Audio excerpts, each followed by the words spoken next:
friend, so a client came to me a couple months ago after she had a 3-week gap in her podcast. She hadn't planned it, life happened, 1 week turned into 2 turned into 3, and then she was just staring at her microphone, wondering whether she should address the absence or just quietly pretend like it didn't happen and hope no one noticed. Sound familiar? So she asked me, what do I do? And I told her the truth, as always, the brutal truth, which is that the 3 weeks themselves weren't actually the problem. The problem was the 4 months before that. The pattern of stretching her production schedule past what she could realistically keep. The slow erosion that happens when you keep making promises to your listener that real life says, nope, can't do it. Missing 1 episode or 2 doesn't necessarily hurt you. A pattern of missing does. And so today I want to talk to you about why, and more importantly, how do you fix it in a way that doesn't require you to become a completely different person with a completely different life. This is Christian Podcasting Secrets, and I'm Tammy Munson. All right, let's go. Most of the conversations around inconsistency in podcasting focuses on the metrics. Your rankings slides within Apple Podcasts or Spotify, and your audience starts dropping off. Your listener has a relationship with you, even if you've never met her. She found your podcast at a specific moment. She started listening because you said something that made her feel like she had finally found her person, her tribe, her community. She recommended you and your show to all of her friends. She looked for you the following week, but you weren't there. Now, 1 week is fine. Life happens and everybody understands that. But when it starts to become a pattern, something begins to shift. Your listener stops counting on you. She stops looking for you. She migrates her attention to somebody else's podcast, and yours starts collecting digital dust in her queue. She doesn't unsubscribe because she stopped caring. She unsubscribed in her attention long before she ever hit the button because you trained her to. Now, the hard truth is this. Inconsistency is a communication. It tells your listener without words that you can't be counted on, that this might not be real enough for you to show up for. Now, that's certainly not what you mean, and it's certainly not what you intend or intended to happen, but that's what she hears. And there's a second cost that nobody really talks about because, let's be honest, it's embarrassing to admit it. Every time you break your own production rhythm, you have to restart. And restarting is harder than continuing. There is a specific kind of resistance that builds when you've been away from the microphone for a while. It's not that you've forgotten how to do it. It's that you've lost the forward motion. And forward motion is its own form of momentum that takes energy to rebuild. Now, podcasters that I've worked with who were the most burnt out are almost never burned out from too much podcasting. They're burned out from the stop-start cycle, from the consistent re-entry cost of getting back into it after the gap, from the mental overhead of managing an inconsistent schedule, and the guilt that comes with all of it. Consistency, even at a lower volume, is less exhausting than an aspirational schedule that you just can't keep. And there's also a third cost. And this is one that I want you to sit with. I would say that when you started your podcast, you made a promise.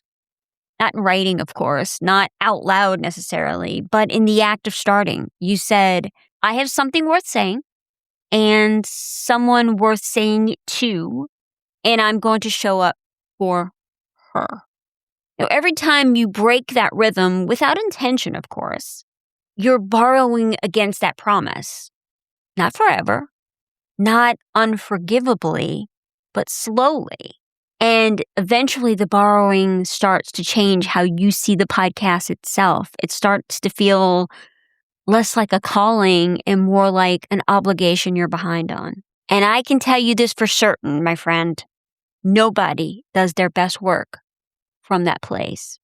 Lamentations chapter 3, verses 22 through 23 says, "Because of the Lord's great love, we are not consumed, for his compassions never fail. They are new every morning. Great is your faithfulness, new every morning." Not as a performance standard, but as a grace rhythm. The invitation isn't to be perfect. We've talked about this on a couple episodes ago. The thing is, it's to keep returning, to build a sustainable returning to rather than an impossible holding on.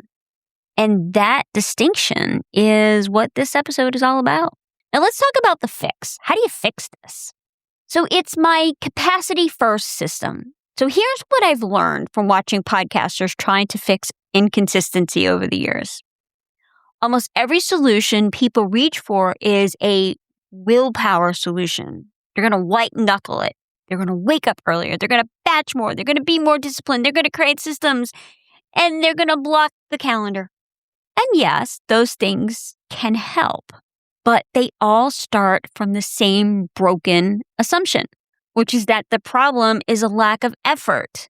But here's the thing, it usually isn't. Most of the podcasters that I've worked with are some of the most committed, hardest working people on the planet. They run successful businesses. They have thousands of followers. They're not failing from laziness.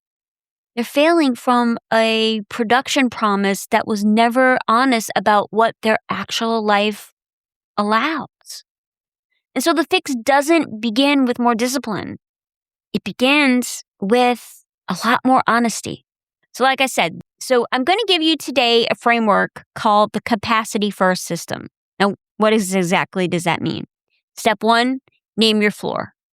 Not your goal, your floor. The minimum production output you can sustain in a hard month.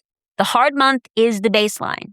The easy ones are, like we say here in New Orleans, it's just laying you out just a little bit extra. It's a bonus. Step 2, match the promise to the floor. Your publishing schedule should not reflect your floor. Your publishing schedule should reflect your floor, not your ceiling. If your floor is 2 episodes a month, that's your schedule, not 4 with good intentions. And step 3, protect the floor above everything.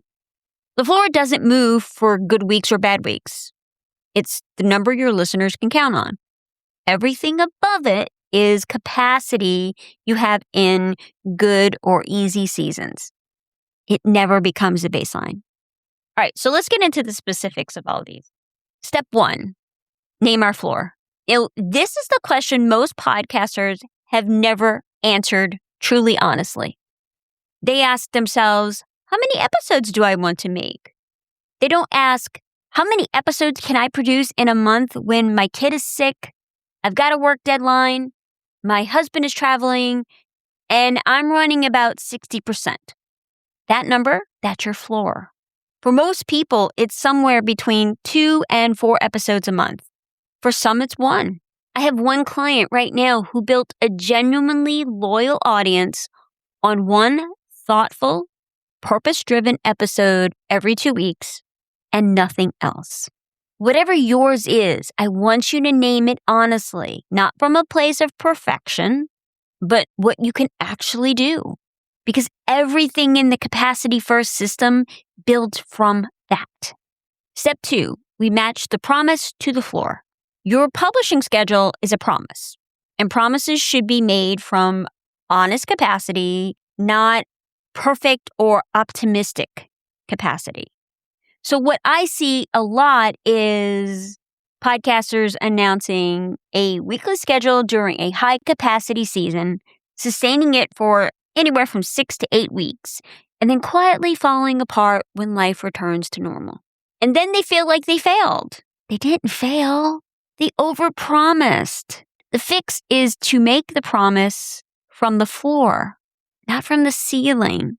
A twice-a-month podcast you could actually publish is worth more to your listener than a weekly show that you publish for 2 months and then you disappear from. Now, I know there's some of you out there saying, wait a minute, Tammy, wait. Won't fewer episodes actually hurt the growth of my show? So here's my answer to that. A listener who can count on you twice a month will stay longer and trust you more and tell more people about you than a listener who liked your podcast but stopped looking for it because some weeks it was there and some weeks it wasn't. Reliability is a growth strategy. Overpromising is not. Step 3, we protect the floor above everything else. The floor doesn't get borrowed against when things get hard. And I know, in a hard week, the podcast can feel like the most negotiable thing on your list. This is actually where the monthly batching that I talked about on a couple of episodes ago becomes the practical implementation of the floor. You batch at the beginning of the month when you have the capacity so that the floor episodes exist before the hard weeks can arrive. The buffer isn't a bonus, it's the whole architecture.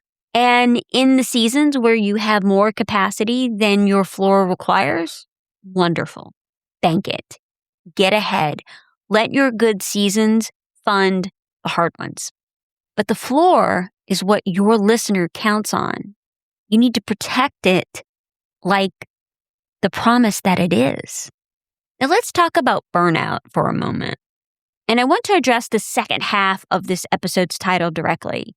When I say fix your inconsistency, a lot of people hear push harder. And the reason I added without burning out is because that is not what I'm asking you to do.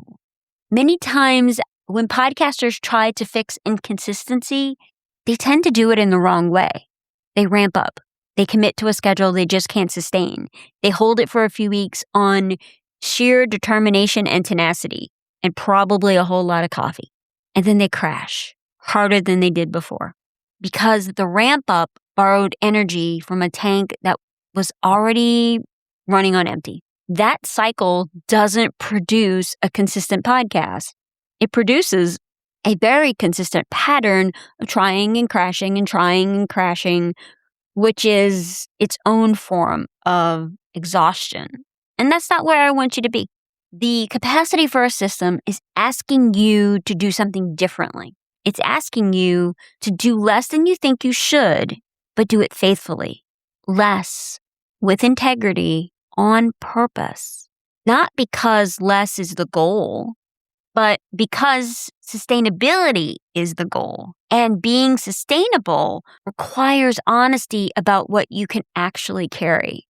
So here's what I would bet is true about you. You didn't start your podcast to produce content.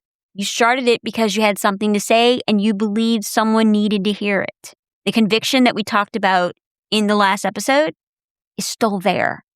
The exhaustion is from trying to fulfill it at a pace that doesn't fit your actual life. You're trying to be this perfect version, this perfect podcaster. And in many times, new podcasters try to emulate other podcasters. They want to be the Mel Robbins, the Allie Worthington, or the Lisa Whittle of their niche. You need to give yourself a smaller, more honest container. And then watch what happens to the quality of what fills it. Matthew chapter 11, verses 29 through 30 say, "Take my yoke upon you and learn from me, for I am gentle and humble in heart, and you will find rest for your souls. For my yoke is easy and my burden is light." Light, not absent, not effortless, but proportionate to what you were actually built to carry. A production schedule that honors your actual capacity isn't a compromise. It's stewardship, my friend.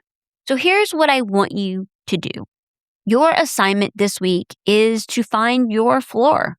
Sit down with a piece of paper or your notes app, not with your production spreadsheet, not with your content calendar, just a piece of paper. Write down what a realistic hard month looks like.